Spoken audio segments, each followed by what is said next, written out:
দাঁত ওঠা কবে শুরু হয় বাচ্চাদের ক্ষেত্রে? দেখা গেছে একটি বাচ্চার ক্ষেত্রে প্রথম দাঁত ওঠা শুরু হয় 4 থেকে 7 মাস এরকম সময়টাতে গিয়ে।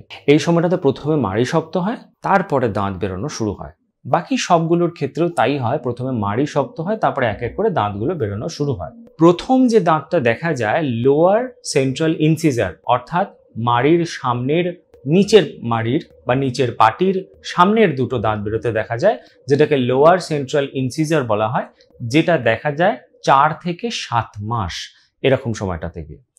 এরপরে 8 থেকে 12 মাস সময়টাতে গিয়ে আপার সেন্ট্রাল ইনসিজারে একটার পর আরেকটা, মানে যে জোড়া অর্থাৎ ওপরের পাটির সামনের মাঝখানের যে দুটো দাঁত, সে দুটো একটার পর আরেকটা অ্যাপিয়ার করে। এরপরে আস্তে আস্তে ধাপে ধাপে বাকি পাশের গুলো আসা শুরু হয় বা ওঠা শুরু হয়। মোটামুটি দেখা গেছে 22 থেকে 30 মাস এরকম সময়টাতে গিয়ে সব থেকে পেছনে যে দাঁতগুলো সেগুলো বেরোয়। আর মোটামুটি 36 মাস এই সময়টাতে গিয়ে প্রাথমিক বা প্রাইমারি যে টিথ সেগুলো ওঠা কমপ্লিট হয়ে যায়। সংখ্যাটা তখন হয়ে দাঁড়ায় 20টা, 32টা না।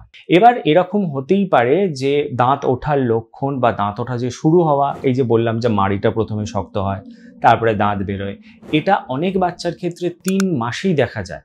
আবার অনেক বাচ্চার ক্ষেত্রে 1 বছর বা 1 বছর পেরিয়ে গিয়েও 2-3 মাস চলে যায়, তারপরে গিয়েও দেখা যায়। এগুলো কিন্তু কমপ্লিটলি নর্মাল একটা ব্যাপার।